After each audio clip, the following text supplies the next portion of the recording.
Admiral Treshikol stood on the bridge of his flagship, the Eternal Dominance, and watched the stars move past the viewing screen.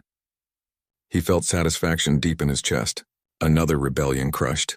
Another world brought back under Imperial control.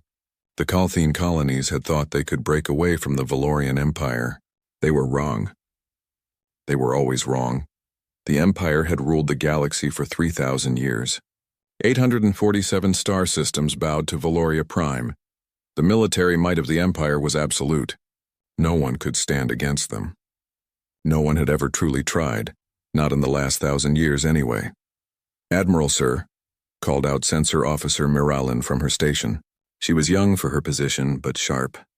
Her 4 eyes blinked in sequence as she studied her screens. "I'm picking up something unusual on long-range sensors." Treshikol turned his large frame toward her. His scales, marking him as a high-ranking Valorian, gleamed under the bridge lights. "Unusual how?" "There's a ship, sir. Single vessel. It's emerging from Dead Zone Sector 7. Miralin's fingers moved quickly over her controls. "That sector contains only one cataloged world, Earth, a primitive planet. We surveyed it 500 years ago and found nothing of value. Pre-FTL civilization. No space travel capability." Captain Zevthor, who commanded the day-to-day operations of the flagship, leaned forward in his command chair. "Probably a debris field or a comet. Dead zones give false readings all the time." "No, sir," Miralin said, her voice uncertain. "This is definitely a ship. It has a power signature. It's moving under its own propulsion. But, sir, the design doesn't match anything in our database." That got Treshikol's attention. The Imperial database contained information on every known ship design in the galaxy. Every civilization that had ever reached the stars had been catalogued. "Show me." The main viewing screen shifted. The image was grainy at this distance, but clear enough. The ship was small by Imperial standards, maybe frigate class. Its hull was dark, almost black, with strange angular surfaces. No markings, no identification transponder signal, nothing. "Enhance," Treshikol ordered. The image zoomed closer. The ship's hull seemed to absorb their sensor scans rather than reflect them. The surface had a strange texture, like it was made of material that shouldn't exist. The engines glowed with a blue-white light that was wrong somehow. "Too bright, too focused. What's its speed?" Treshikol asked. Miralin checked her instruments twice before answering. "Sir, it's traveling at 0.95 light speed, without using visible FTL engines." Silence fell across the bridge. That was impossible. Even Imperial ships needed massive jump drives to exceed light speed. This ship was moving at near-light velocity using what appeared to be conventional engines. The energy requirements alone should have been impossible. "Where is it heading?" Captain Zevthor asked. "Directly toward us, sir," Miralin replied. "Current course will bring it within weapons range in approximately 40 minutes. Treshikol considered this. An unknown ship using unknown technology, heading straight for an Imperial fleet. It was either incredibly stupid or incredibly dangerous. Probably both. "Open hailing frequencies. All standard protocols. I want to know who they are and what they want." The communications officer, a thin Valorian named Kresh, worked his console. "Broadcasting on all known frequencies, sir. Standard Imperial greeting." No response. They waited. 5 minutes passed. 10. The unknown ship continued its approach, not slowing, not changing course. "Send it again," Treshikol ordered. In all 847 known languages. Kresh's fingers flew over his controls. "Transmitting now, sir." Another pause. "Still no response, Admiral." Treshikol felt the first stirring of anger. How dare this ship ignore the Valorian Empire? "Fire a warning shot." Plasma bolt minimum power. "Put it across their bow. Let them know we won't tolerate this disrespect." "Yes, sir," Zevthor said. He touched his command screen. "Weapons," you heard the Admiral. Warning shot. Across the bow. The Eternal Dominance's forward plasma cannons charged with a low hum that resonated through the hull. A bright bolt of superheated matter shot through space, crossing the path of the approaching ship at a safe distance. It was standard Imperial protocol. A warning. A show of strength. The unknown ship didn't slow down. Didn't change course. Didn't react at all. Did they see it? Treshikol asked. "They had to, sir," Miralin said. She was leaning close to her screens now, her voice tight with confusion. "That shot would have lit up every sensor they have. But Admiral, I'm detecting something new. The ship is deploying some kind of external systems. small modules extending from the hull. Weapons? Captain Zevthor was on his feet now. I don't think so, sir. They're too small. Maybe sensor arrays? Or communication equipment. I can't identify them. Treshkol had commanded fleets for 60 years. He had fought in 17 major engagements and won them all. He trusted his instincts, and right now those instincts were screaming that something was very wrong. This ship wasn't behaving like any ship should. No communication. No acknowledgement. Just constant forward movement. All ships battle formation Delta, he ordered. If this ship wants a fight, we'll give it one. But we'll do it on our terms. Across the fleet, 12 battlecruisers moved into position. 40 destroyers formed a defensive screen. Hundreds of smaller support craft took up their assigned positions. The formation was perfect, practiced through centuries of military tradition.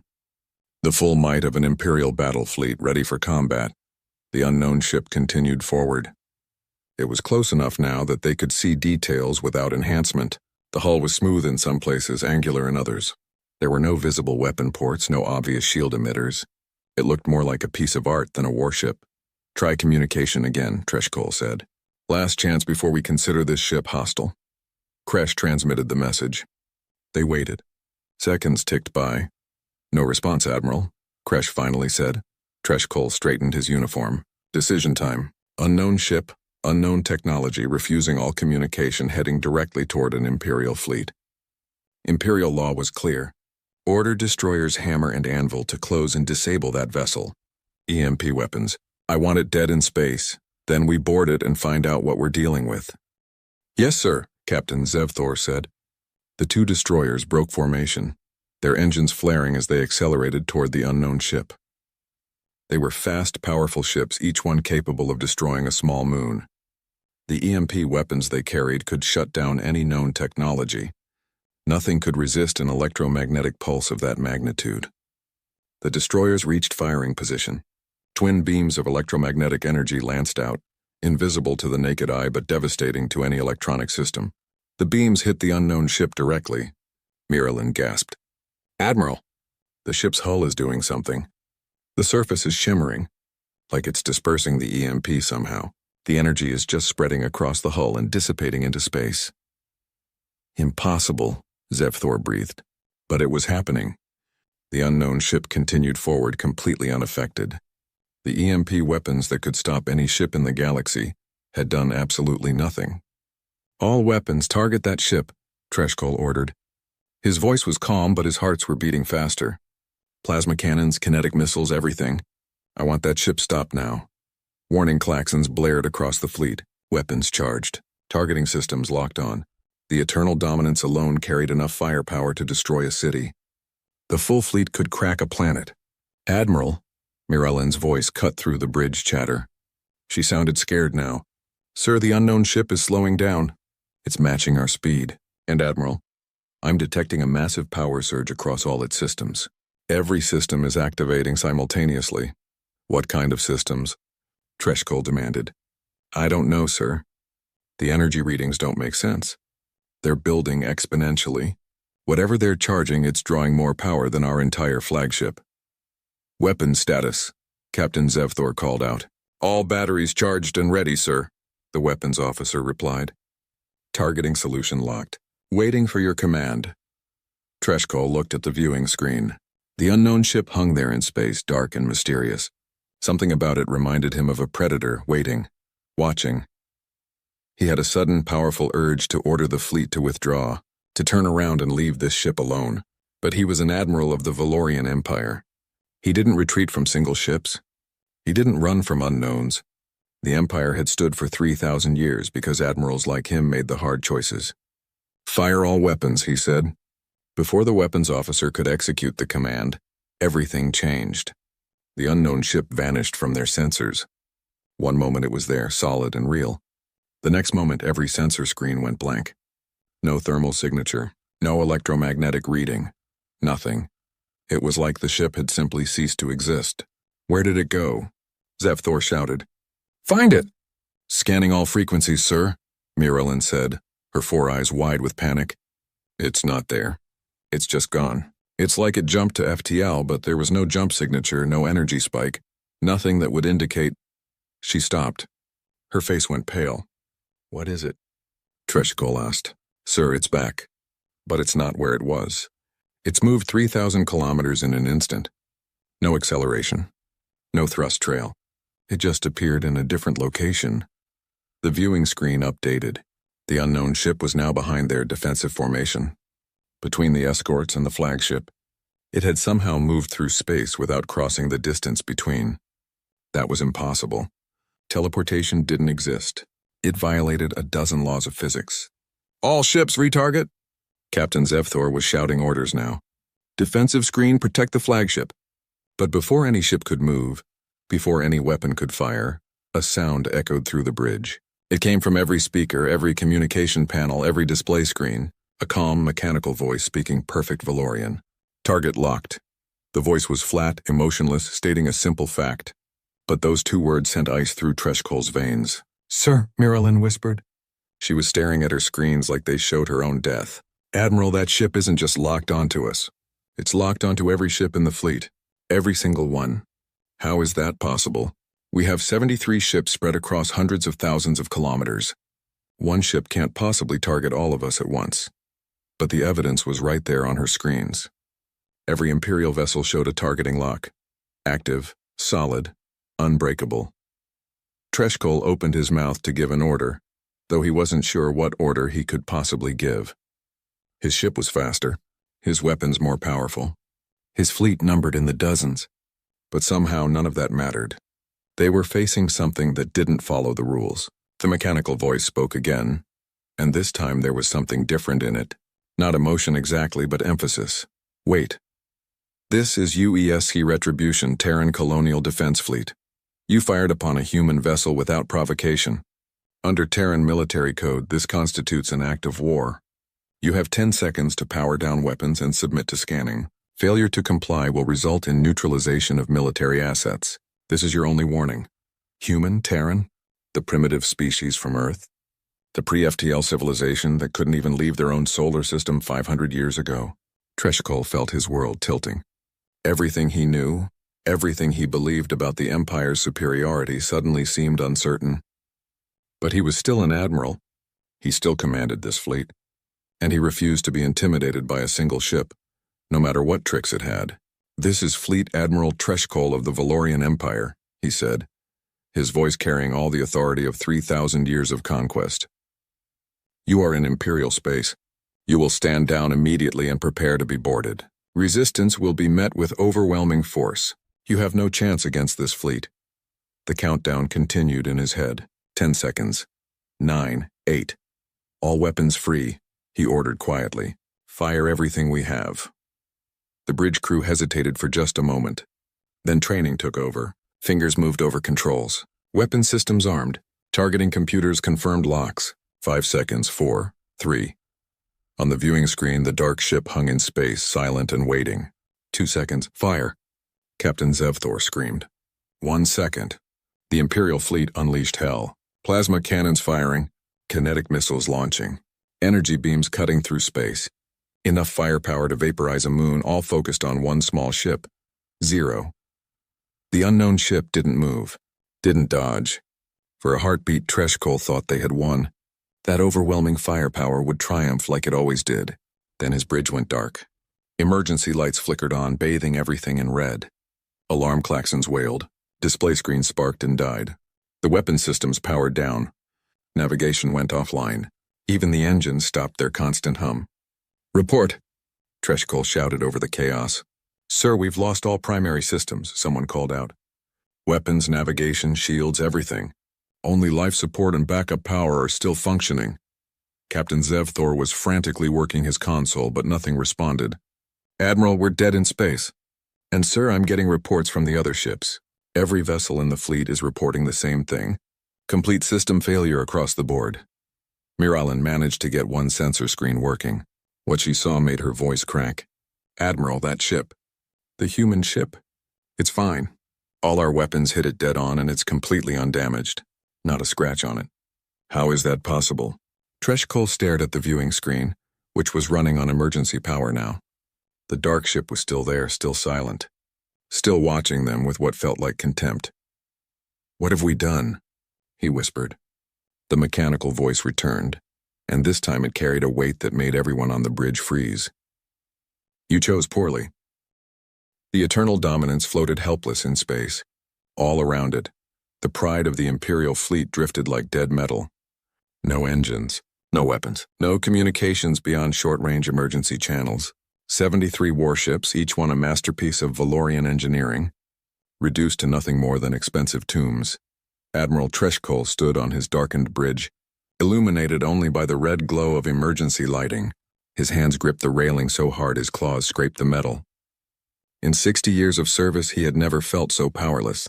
The flagship that had conquered 17 star systems couldn't even move. How?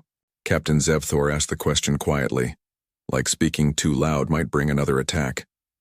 How did one ship do this to an entire fleet? Miralyn was hunched over her backup sensor console, the only one still functioning. Her 4 eyes reflected the dim screen light as she studied the readings. Sir, I've been analyzing what happened. That ship didn't use conventional weapons. It deployed some kind of electromagnetic pulse, but it was different from anything in our database. It was adaptive. Adaptive. Treshkol turned toward her. What does that mean? Our EMP weapons blast everything with the same frequency, Miralyn explained. Her voice shook slightly. It's like hitting every lock with a hammer, but what that ship used was more like having a key for every lock. It specifically targeted our command systems, our weapons arrays, our engines. It left life support and emergency power intact. Whoever designed this weapon knew exactly how our ships work. They knew our systems better than we do. The implications of that statement hung in the air like poison. The Valorian Empire had never shared their technology with outsiders. Their ship designs were classified at the highest levels. Yet somehow, humans from a world that was supposed to be primitive had not only learned their technology, but had learned how to defeat it. Maybe they captured some of our ships, Captain Zevthor suggested. Maybe rebels sold them our secrets. But even as he said it, he knew it wasn't true. What they had just witnessed went beyond stolen technology. This was something else entirely. The human ship still hung in space, visible through the viewing screen. It hadn't moved since the attack. It just waited, like a predator watching wounded prey decide whether to fight or flee. Incoming transmission, the communications officer called out. Audio only. It's coming from the human ship. Put it through, Treshkol said. He straightened his uniform, a habit from decades of military service. Even in defeat, an Imperial admiral maintained dignity. The voice that came through the speakers was different from the mechanical one before. This voice was human, female, and carried an authority that made everyone on the bridge listen. This is Captain Sarah Chen of the United Earth Space Command ship Retribution. I'm addressing Admiral Treshkol of the Valorian Empire. Your fleet is disabled but intact. Your crews are alive and unharmed. This was intentional. We could have destroyed every ship here. We chose not to. I want you to understand that before we continue this conversation. Treshkol found his voice, though it came out rougher than he intended. What do you want, Captain? I want to explain something to your empire, Captain Chen replied. 500 years ago, your scouts came to Earth. They scanned our planet, looked at our technology, and decided we were too primitive to bother with. They put us in what you call a dead zone and forgot about us. That was your mistake. We made no mistake, Treshkol said, but his words lacked conviction. Earth had no spaceflight, no advanced technology. The survey records were clear. The survey records were correct, Captain Chen said. At that time, we couldn't leave our atmosphere. We had no faster-than-light travel. We were, by your standards, primitive. But here's what your scouts didn't understand about humans. We adapt, we learn, and most importantly, we prepare. Miralyn's fingers were flying over her console. She was trying to trace the signal, to get any information about the human ship she could. What she found made her breath catch. Admiral, she whispered. Sir, I'm detecting something. That ship isn't alone. I'm picking up faint signatures. They're hiding, but they're there. At least 24 more ships. They've been here the whole time. Ice formed in Treshkol's stomach. 24 ships, hiding in plain space. Undetectable until now. The human ship in front of them wasn't a lone vessel. It was the tip of a spear. After your scouts left, Captain Chen continued, not knowing that Miralyn had discovered the truth. Earth's governments did something unprecedented. We united. Every nation, every people, every ideology came together because we realized something important. The galaxy wasn't empty. And sooner or later someone would come back. Maybe as friends. Maybe as conquerors. We had to be ready for either. So you've been preparing for 500 years? Treshikol asked. Preparing for war with us? Not war, Captain Chen corrected. Preparation. We studied everything your scouts left behind. Radiation traces from your engines. Electromagnetic signatures from your sensors. Communication fragments. We learned your language from radio transmissions you didn't bother to encrypt. We watched your empire expand. We saw how you treat those who resist. We saw what you did to the Kalthine when they asked for freedom. Captain Zevthor stepped forward. The Kalthine were rebels. They violated imperial law. They had to be brought to order. There was a pause before Captain Chen spoke again. When she did, her voice was colder. They were people who wanted to govern themselves. You bombed their cities because they refused to obey you. Over 2 million dead. Men, women, children. We watched it happen on our sensors. That's when humanity made a decision. We would never let the Valorian Empire do that to Earth. You don't understand, Treshkol said. And he was surprised by the defensiveness in his own voice. The Empire maintains order across 847 systems. Without that order, there would be chaos, war, suffering. You maintain control, Captain Chen replied. That's not the same as order. And now you're going to learn something about humanity. We don't do well with control. We tried it ourselves for thousands of years. Empires rose and fell on Earth. Every single one thought they would last forever. Every single one collapsed. We learned from that. We learned that no one has the right to rule over others without consent. Miralyn looked up from her console. Admiral, I'm getting more readings. The hidden ships are moving into position. They're surrounding us. On the dim viewing screen, space seemed to shimmer. One by one, ships appeared out of nothing. They had been there all along, using some kind of stealth technology that made them invisible to Imperial sensors. The ships varied in size and design, but all of them shared the same dark, angular aesthetic as the Retribution. 27 ships. The Retribution and 26 others, against an Imperial fleet that couldn't even fire its weapons. Let me tell you what's going to happen now, Captain Chen said. Her voice was calm, stating facts. In approximately 6 hours, a much larger Imperial fleet will arrive here. Your high command will have received Admiral Treshkol's distress call. They'll send reinforcements, probably the 7th Battle Group. Around 250 ships, including your newest dreadnought. How do you know that? Captain Zevthor demanded. Because we've been monitoring your communications for 500 years, Captain Chen replied. We know your military protocols. We know your response patterns. We know how your empire thinks. And Captain, that's the difference between us. You never bothered to learn about us. You assumed we would stay primitive. You assumed wrong. Treshkol felt something he hadn't felt in decades. Fear. Not for himself, but for his empire. Everything he knew about military tactics told him they were facing a superior force. Not superior in numbers or raw power, but in something more dangerous. Knowledge, preparation, intent. What are your demands? He asked quietly. I don't have demands, Admiral, Captain Chen said.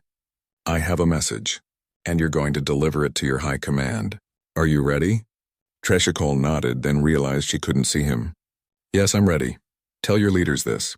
Earth wants nothing from the Valorian Empire. We don't want your territory. We don't want your resources.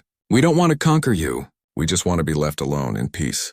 But if your empire comes to Earth with hostile intent, if you try to do to us what you did to the Kalthine, you won't face 1 ship or 20 ships. You'll face humanity. All of humanity.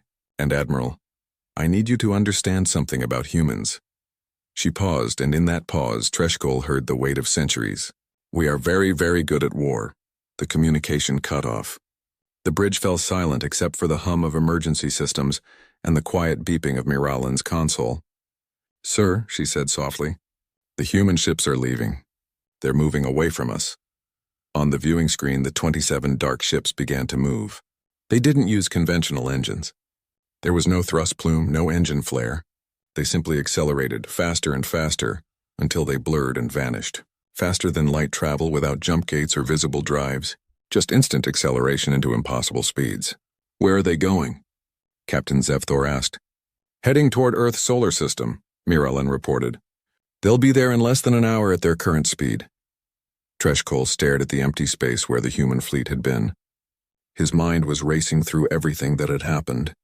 The disabled fleet, the hidden ships, the casual demonstration of superior technology, and most disturbing of all, the restraint. Captain Chen could have destroyed them. She could have killed 73 ships worth of crew, tens of thousands of Valorians dead in seconds. She chose not to. That choice terrified him more than any weapon could. "How long until we get main systems back online?" he asked. The engineering officer, who had been working frantically at his station, looked up. His face was grim. "Sir, whatever they did to our systems, it's deep. The damage isn't physical. It's in the software. Every command protocol has been scrambled. We're going to have to manually reset and reboot every system. 12 hours minimum, sir. Maybe longer. 12 hours. The human fleet would be long gone by then. And the 7th Battle Group would arrive in 6 hours to find the entire Imperial fleet, floating helpless and defeated. Get to work, Treshkull ordered. I want this ship operational as fast as possible. As the crew rushed to follow orders, Captain Zevthor moved close to the Admiral. He spoke in a low voice meant only for Treshkull's ears. Sir, what are we going to tell High Command? How do we explain this? Treshkull didn't answer immediately. How did he explain that everything the Empire believed about its own superiority was wrong? How did he tell his superiors that somewhere in the galaxy, a species existed that could defeat them with ease? How did he admit that he, an admiral with 60 years of experience, had been beaten without a single shot successfully fired? We tell them the truth, he finally said. We tell them that Earth is no longer a dead zone. We tell them that humanity is not primitive. And we tell them that if they send the 7th Battle Group to Earth, they're making a terrible mistake. Will they listen? Captain Zevthor asked. Treshkull thought about the Grand Marshal and the High Council. He thought about 3,000 years of conquest and victory. He thought about the pride that ran through every level of Valorian society, the belief that they were the apex, the pinnacle, the ultimate power in the galaxy. No, he said quietly. They won't listen. They'll think humans got lucky. They'll think we were incompetent. They'll send the fleet because that's what the Empire always does. Overwhelming force. Total victory. It's worked for 3,000 years. And now? Captain Zevthor asked. Treshkull looked at the empty space where the human ships had been. He thought about Captain Chen's calm voice, about the perfect precision of their attack, about the 27 ships hiding in plain space, about 500 years of preparation, about a species that united in the face of a threat instead of fracturing. Now, he said slowly, the 7th Battle Group is going to learn what we just learned. And I pray to the ancestors that some of them survive to carry the message back, because if they don't, if High Command doesn't believe us, they'll keep sending fleets. They'll escalate. And eventually the humans will stop showing restraint. Captain Zevthor's face went pale. You think the humans were holding back? I know they were holding back, Treshkull said. He moved to the viewing screen and placed one clawed hand against it. Captain Chen said they could have destroyed us. I believe her. She could have wiped out this entire fleet and left no survivors to tell the tale. But she didn't. She disabled us. She left us alive. She even left life support intact so we wouldn't suffocate. That's not what a warrior does to an enemy. Then what is it? Captain Zevthor asked. Treshkull turned away from the screen. His face was heavy with a truth he was only beginning to understand. It's what a teacher does to a student.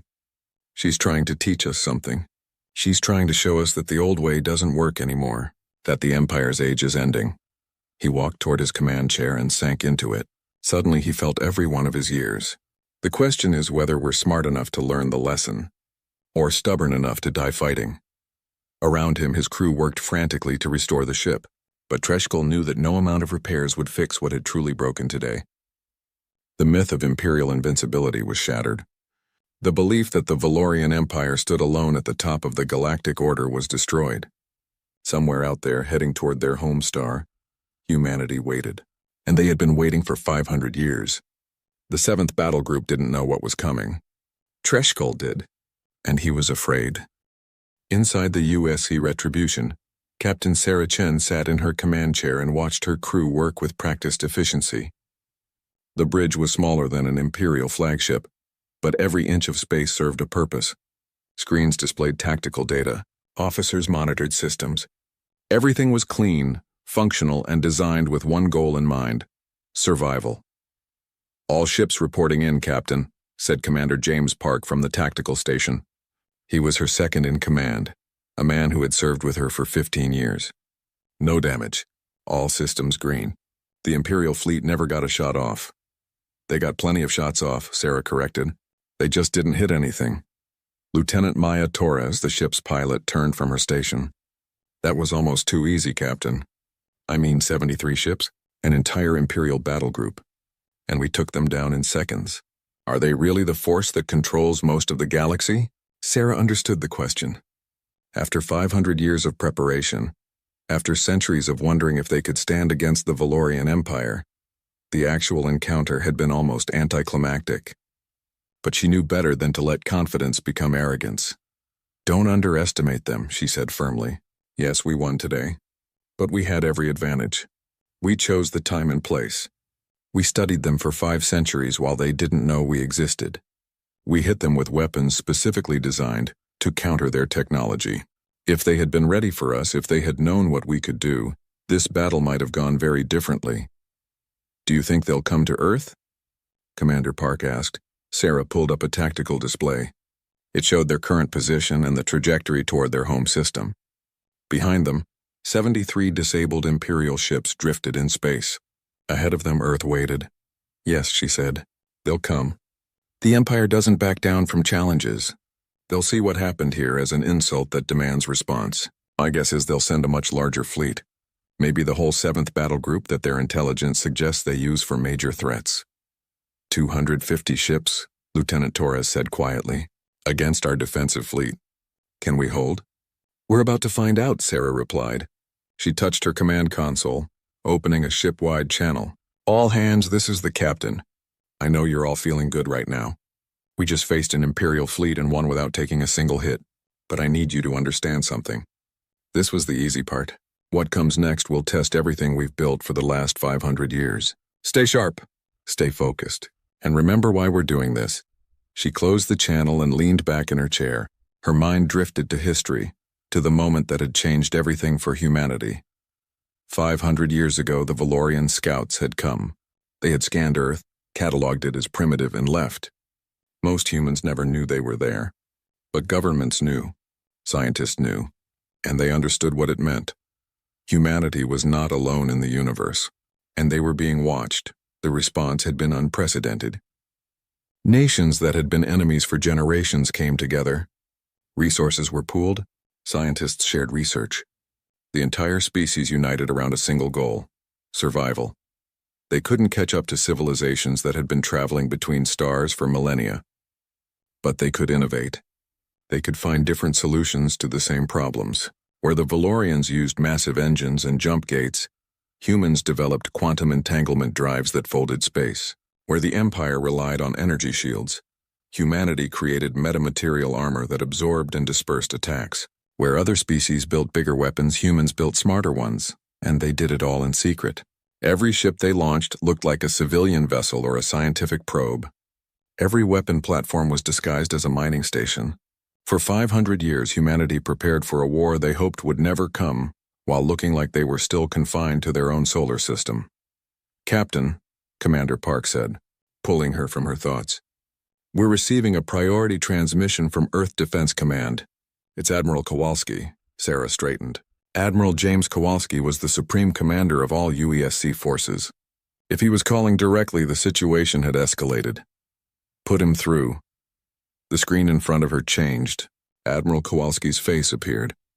He was an older man, gray hair and lines around his eyes, but those eyes were sharp and calculating. Behind him, Sarah could see the command center deep beneath the Pacific Ocean where UESC ran all military operations. Captain Chen, Kowalski said without preamble, good work with the Imperial fleet.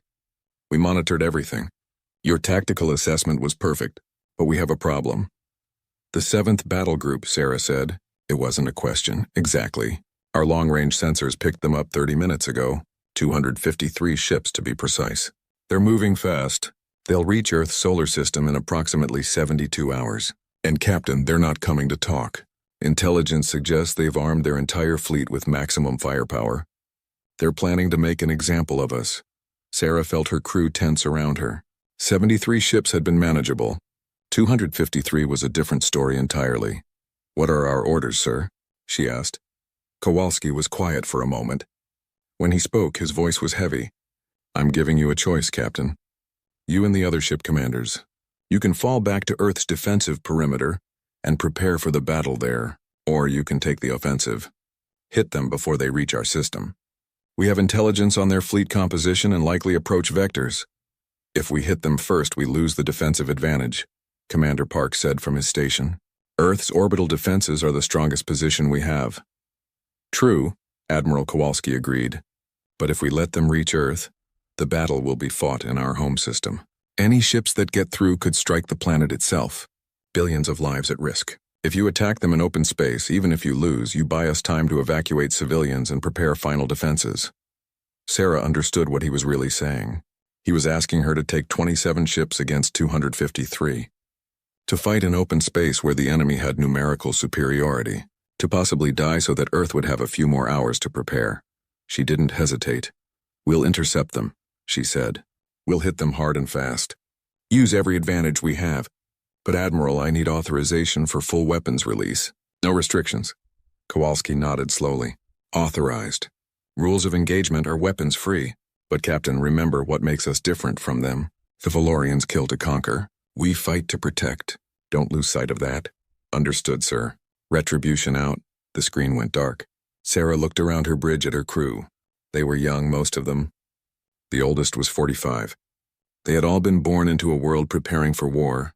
They had trained their entire lives for this moment. All ships battle formation Theta, she ordered. We're going hunting. Set course to intercept the 7th battle group.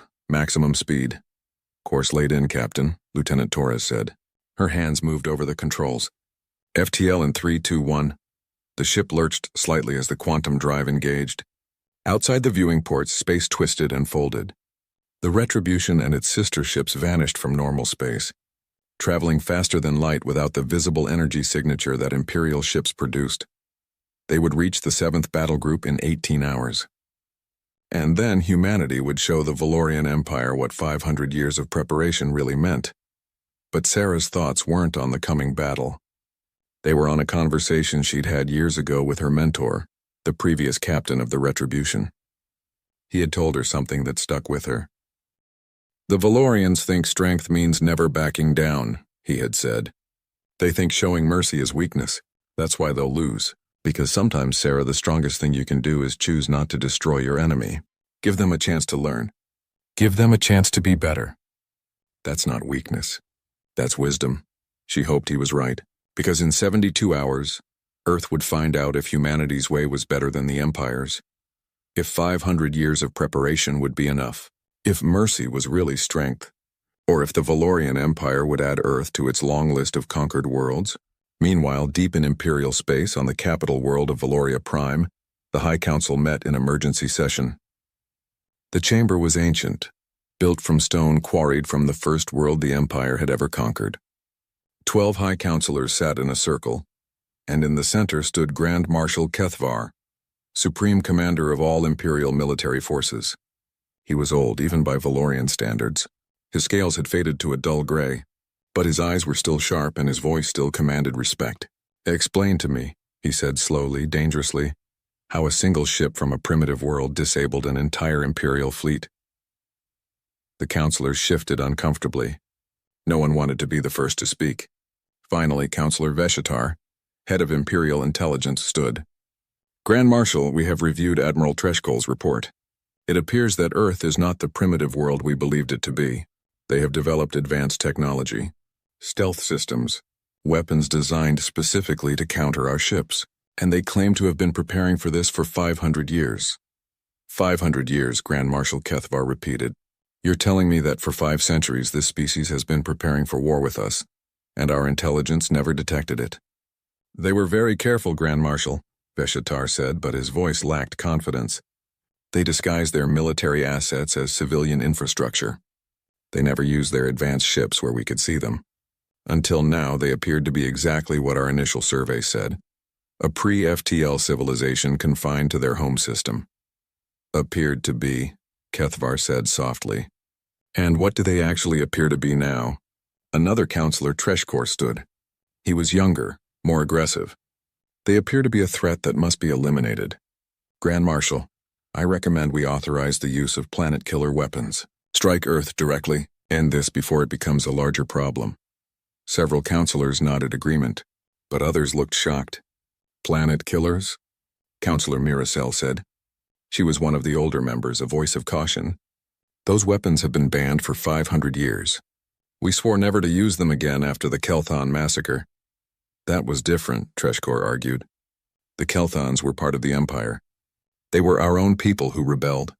Earth is an outside threat, a species that has been hiding their true capabilities and planning against us for centuries. If we don't act decisively, they could inspire other worlds to rebel. He has a point, another counselor said. If word spreads that a single human ship defeated an Imperial fleet, every subjugated species will see hope. Rebellion will spread like fire. Grand Marshal Kethvar listened to them argue. He had commanded fleets for 70 years. He had fought in every major engagement the Empire had seen in that time. And he knew something that these politicians didn't understand. We will not use planet killers, he said firmly. The arguing stopped immediately. Not because of mercy, not because of some ancient oath, but because if we destroy Earth without understanding how they achieved what they achieved, we learn nothing, and an enemy you don't understand can't be defeated. He moved to a holographic display in the center of the chamber. It showed the galaxy, with Earth's position marked in red.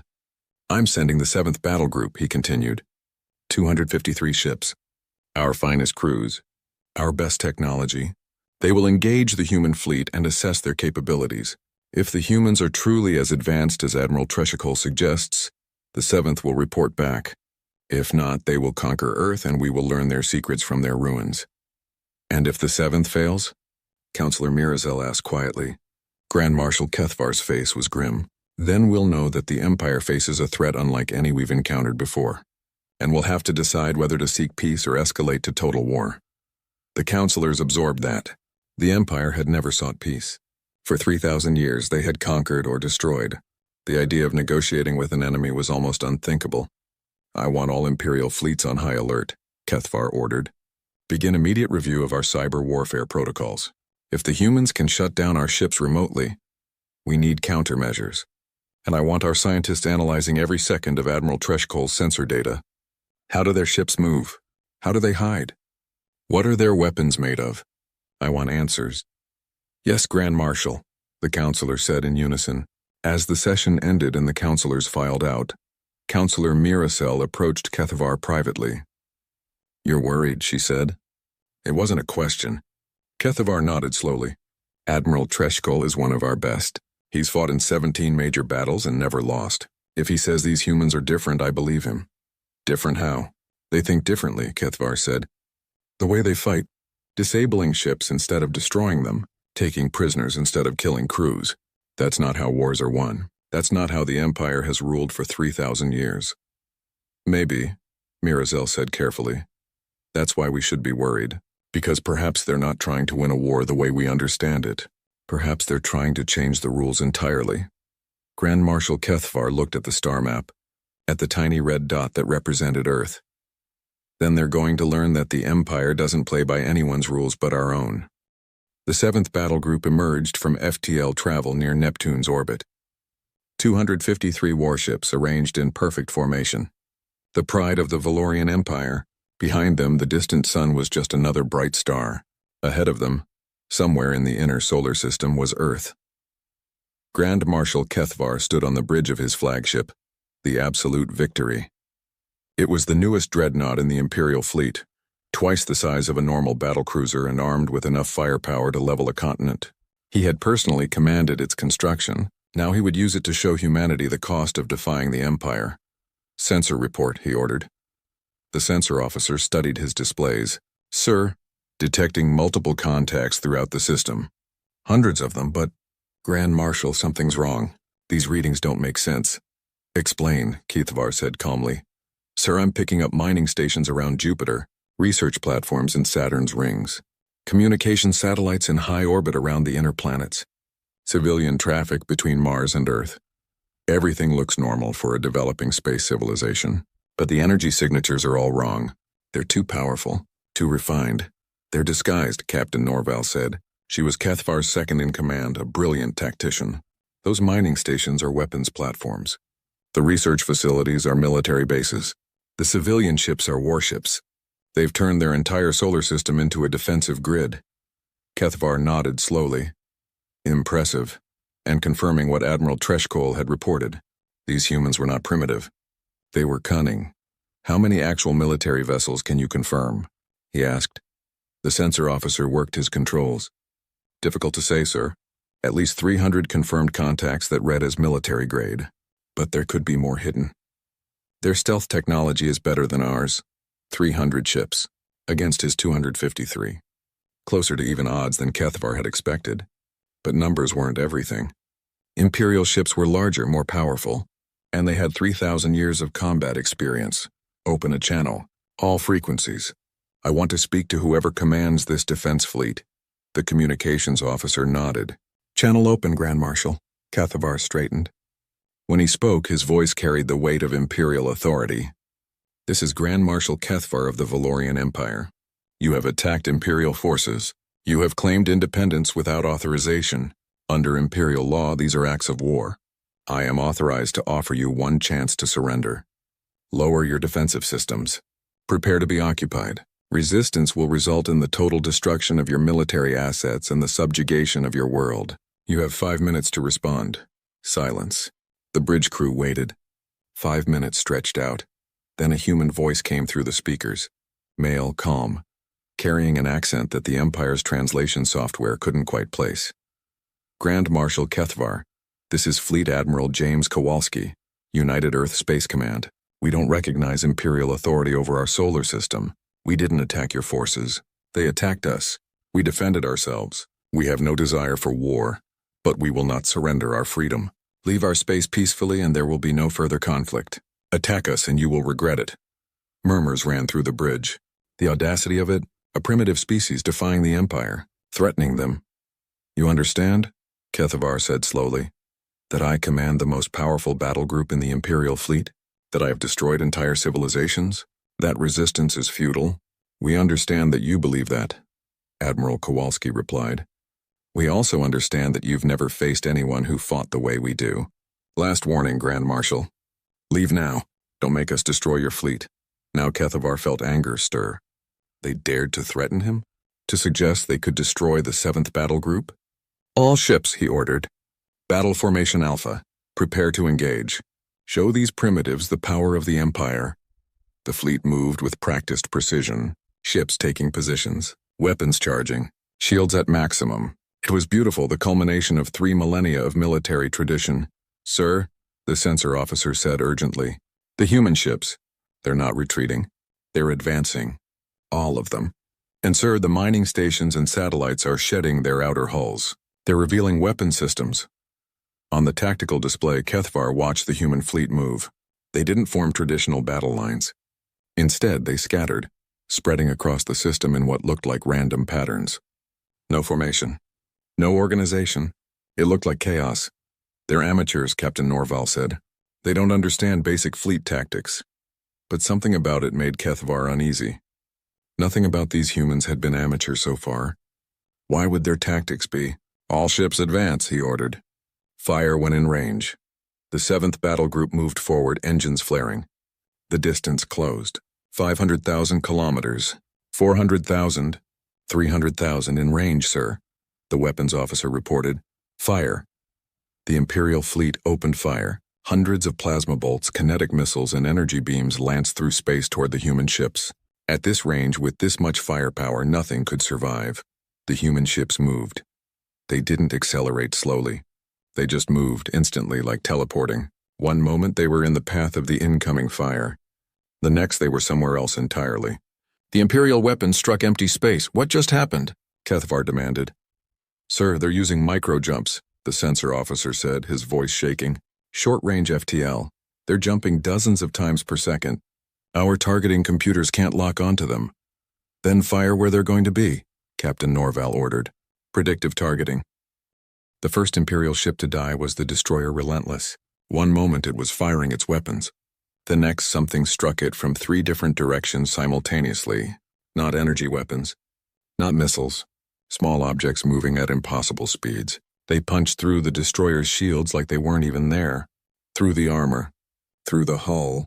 The ship exploded, torn apart from the inside. Kinetic kill vehicles, Captain Norval said, understanding.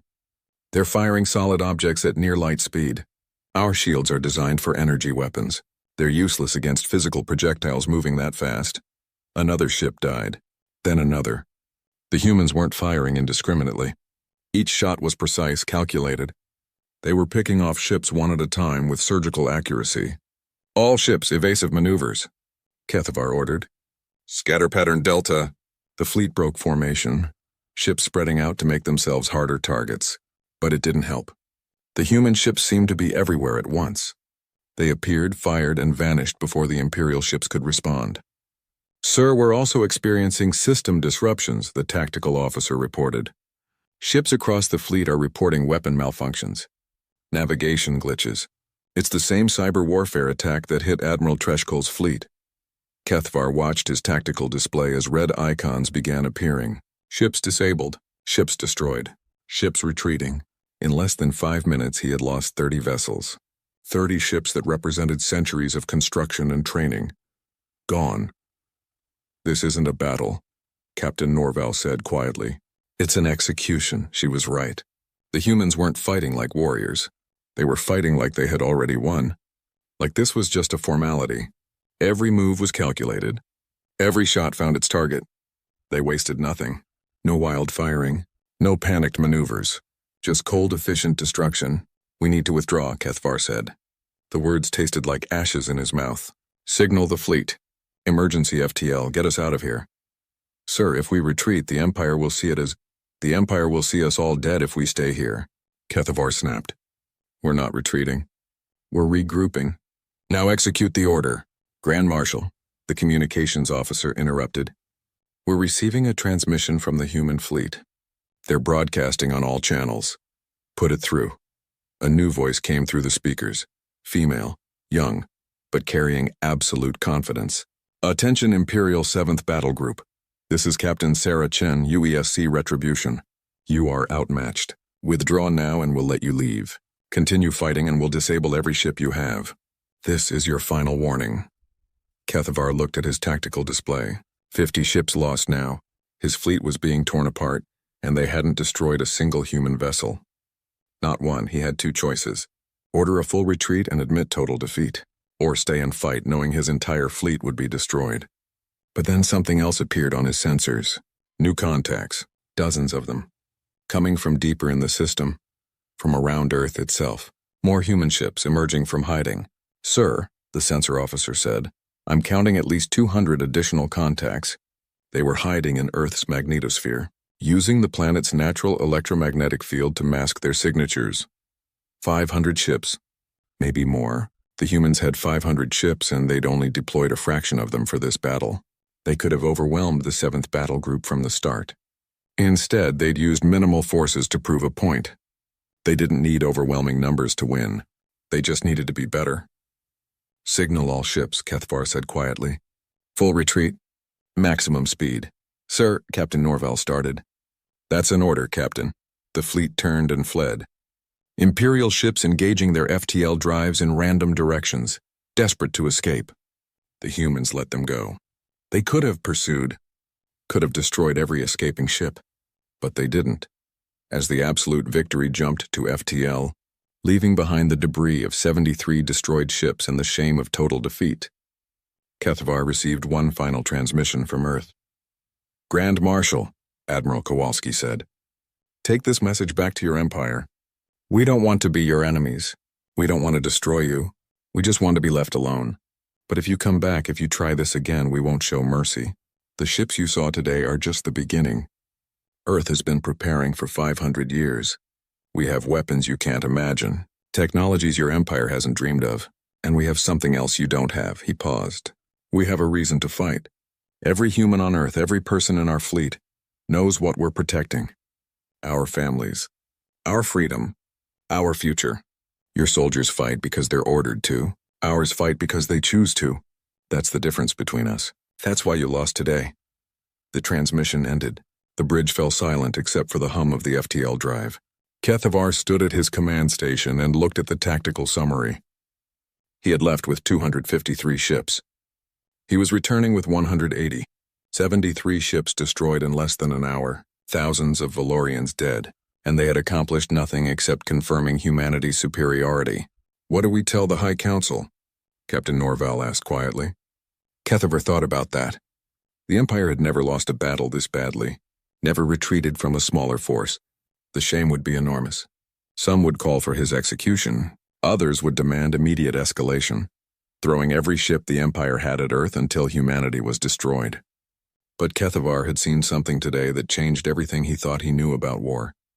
The humans could have destroyed his entire fleet easily. They had the weapons, they had the position, they had the advantage. But they chose not to. They disabled some ships, destroyed others that wouldn't retreat. But they never went for total annihilation. They fought to defend, not to conquer.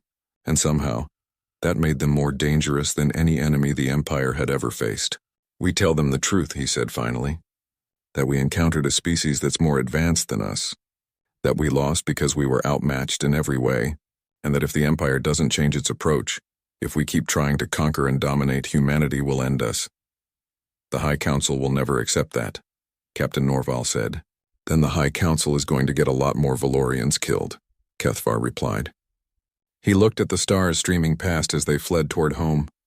"Because I've spent 70 years fighting for this empire. I've conquered worlds. I've destroyed enemies. I've done terrible things in the name of imperial glory. And today, for the first time in my life, I met an enemy I couldn't defeat. Not because they were stronger, but because they were smarter, better, more human." He laughed bitterly at his own choice of words. "Sir?" Captain Norval looked confused. "Nothing," Kethavar said. "Just realizing that for 3,000 years we've called ourselves the apex of civilization, the peak of galactic evolution. And it was all a lie. We were just the biggest predator in a galaxy that hadn't met any real hunters yet. Today we met them, and we learned that humans are better predators than we ever were." As the absolute victory continued its journey home, carrying news of the Empire's greatest defeat, Kethavar made a decision. He would speak to the High Council. He would tell them everything. And then, whether they listened or not, he would do something no Grand Marshal had ever done in Imperial history. He would recommend peace. Not conquest, not subjugation, peace. Because the alternative was extinction. The High Council chamber on Valoria Prime had never been so chaotic. Councilors shouted over each other. Some demanded immediate war. Others called for caution. A few even whispered the forbidden word, peace. Grand Marshal Kethavar stood in the center of it all, silent and still. He had delivered his report 3 hours ago. Since then, the council had been tearing itself apart, arguing about what to do next. "Enough." Councillor Miracel's voice cut through the noise. She was the eldest member of the council, and her word carried weight. "We accomplished nothing with this chaos.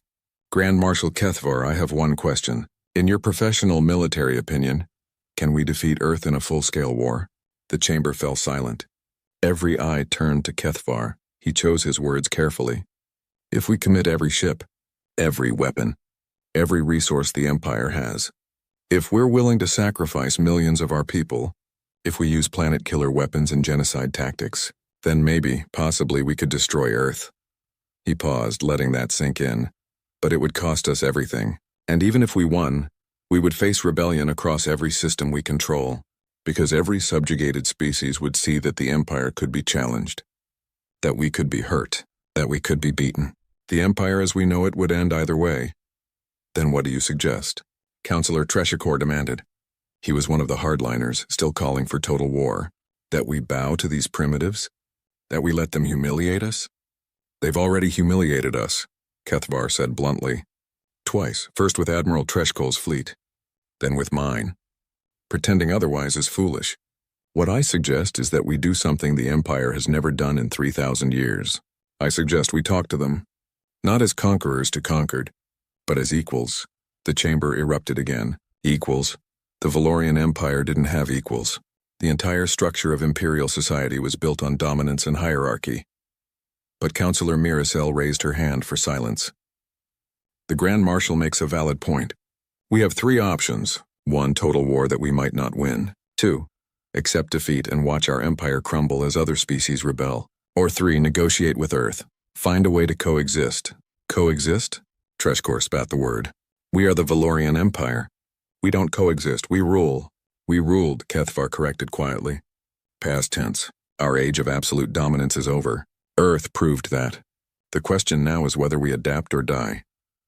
While the council argued far across the galaxy, Captain Sarah Chen sat in the observation deck of the UESC Retribution. Through the reinforced windows she could see Earth hanging in space, blue and green and beautiful. Home. You okay, Captain? Commander Park joined her, carrying 2 cups of coffee. He handed her one.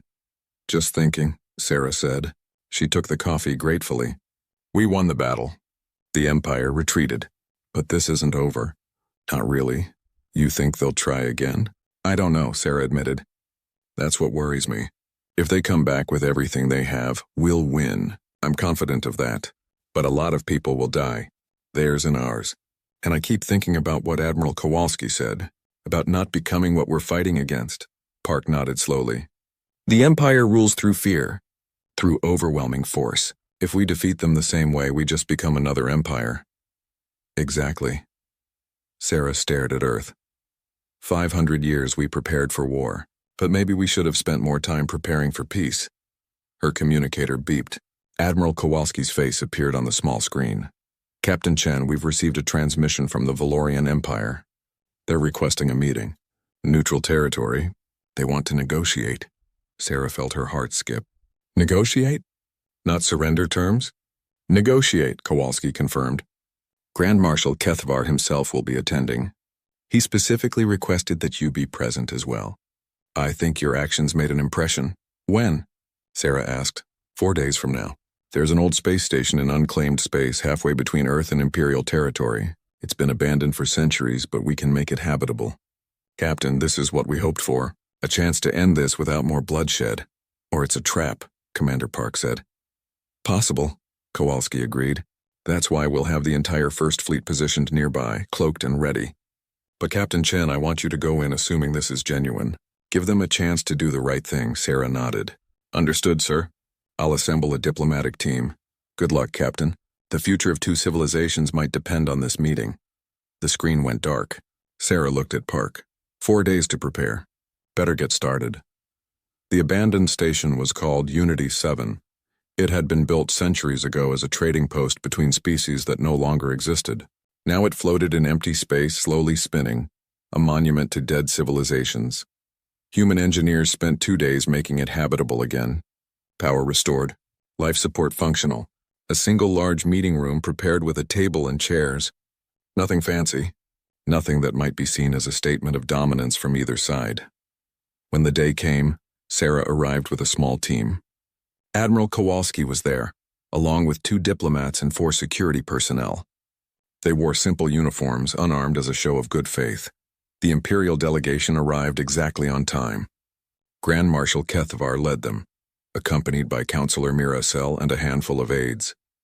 They wore full military uniforms decorated with medals and rank insignias. For a long moment, the 2 groups just looked at each other, human and Valorian, species that had been preparing to destroy each other. Finally, Kethvar stepped forward. Admiral Kowalski, Captain Chen, thank you for agreeing to this meeting.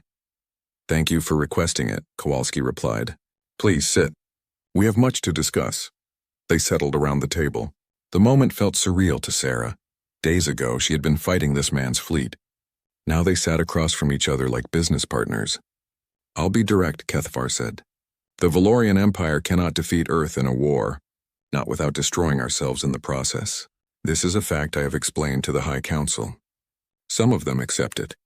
Others don't, but enough do that they sent me here to negotiate. Negotiate what exactly? Kowalski asked.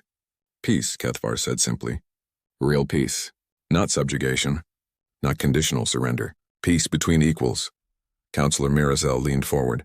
The Empire has ruled for 3,000 years through conquest. That age is ending. Earth proved that. But we still control 847 systems. Billions of beings, massive military and economic power. What we're proposing is a fundamental restructuring of how the galaxy operates. Go on, Kowalski said carefully. For the next hour they talked. The Empire laid out a proposal. Immediate ceasefire.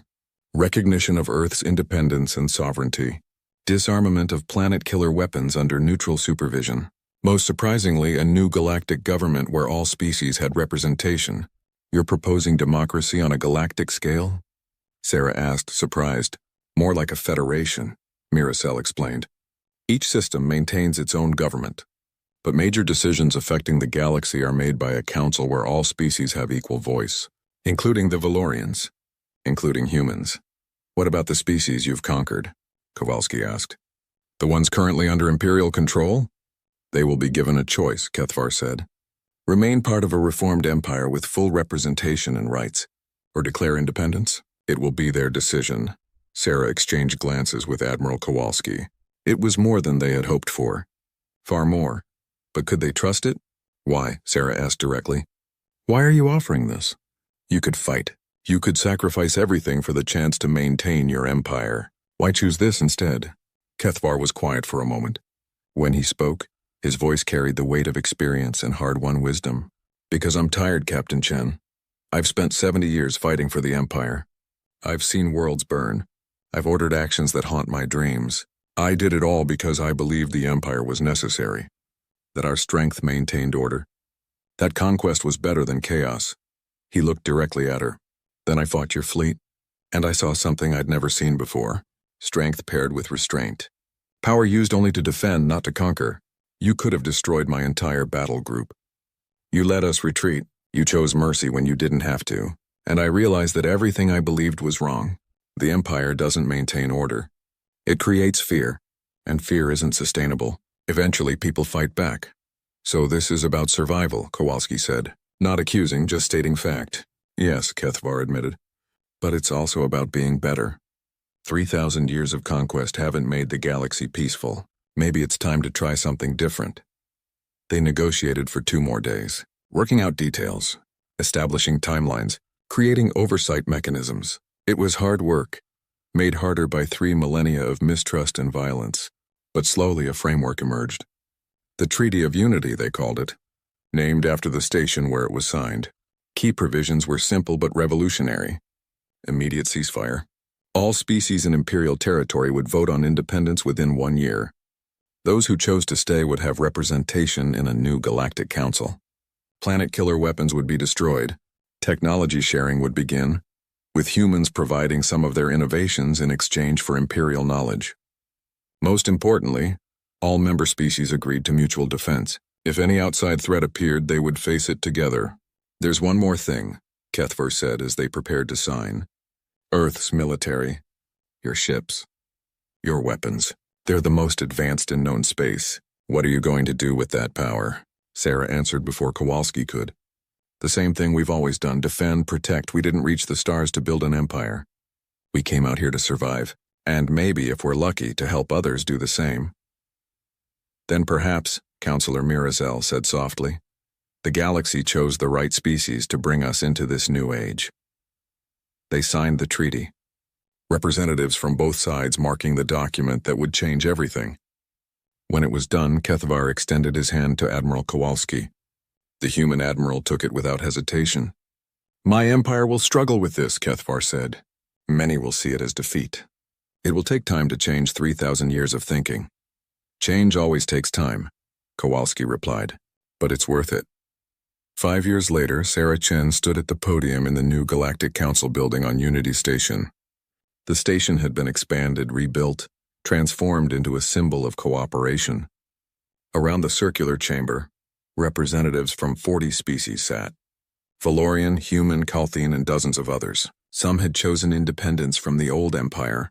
Others had stayed but with full rights and representation. All of them had a voice. Sarah was there to give a speech about military cooperation and shared defense. But as she looked at the assembled representatives, she thought about the journey that had brought them here. From the moment Valorian scouts had discovered Earth 500 years ago, through centuries of preparation and fear, to the battles that almost started a war, to the peace that ended an empire. 5 years ago, she began, humanity and the Valorian Empire were enemies. We fought, we hurt each other. Both sides lost people we cared about. But we also learned something important. We learned that strength isn't about domination. It's about protection. And we learned that the strongest thing you can do is choose peace when war seems easier. She gestured to where Grand Marshal Kethvar sat. He had retired from military service but served as an advisor to the new Galactic Council. The Grand Marshal told me once that the Empire spent 3,000 years trying to create order through fear. It didn't work, but in 5 years of cooperation, we've accomplished more than centuries of conquest ever did. We've shared technology, we've explored new worlds together, we've defended each other from threats. She paused, looking around the chamber. We've proven that different species with different histories and different beliefs can work together. Not because we're forced to, but because we choose to. And that choice makes all the difference. The applause that followed was genuine, not just polite diplomatic clapping, but real appreciation. After the session, Kethvar approached her. He looked older now, his scales more faded. But his eyes were peaceful in a way they hadn't been during the war. "Well spoken, Captain," he said. "Just telling the truth," Sarah replied. She smiled. "How's the memoir coming along?" "Slowly," Kethvar admitted. "It's harder than commanding a fleet. Writing about everything I did, everything the Empire did, but it's necessary. Future generations need to know the mistakes we made so they don't repeat them." "What are you calling it?" Sarah asked. "The day we met predators who chose not to kill," Kethvar said. "Because that's what changed everything. You could have destroyed us. You chose not to. That choice saved both our civilizations." Sarah nodded. "And now we protect each other. Strange how things work out." "Not strange," Kethvar said. "Inevitable. The universe is too big, too dangerous for any one species to stand alone. Even humans, even the Empire. We need each other."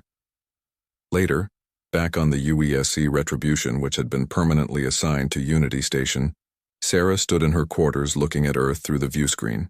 Commander Park entered with his usual knock. "Admiral Kowalski just sent orders," he said. "There's a developing situation near the galactic core. Another empire, even larger than the Valorians, showing aggressive expansion. They don't know about Earth or the treaty yet." Sarah smiled slightly. "Time for another teaching moment?" "Seems like it," Park replied. "The Retribution's been requested specifically.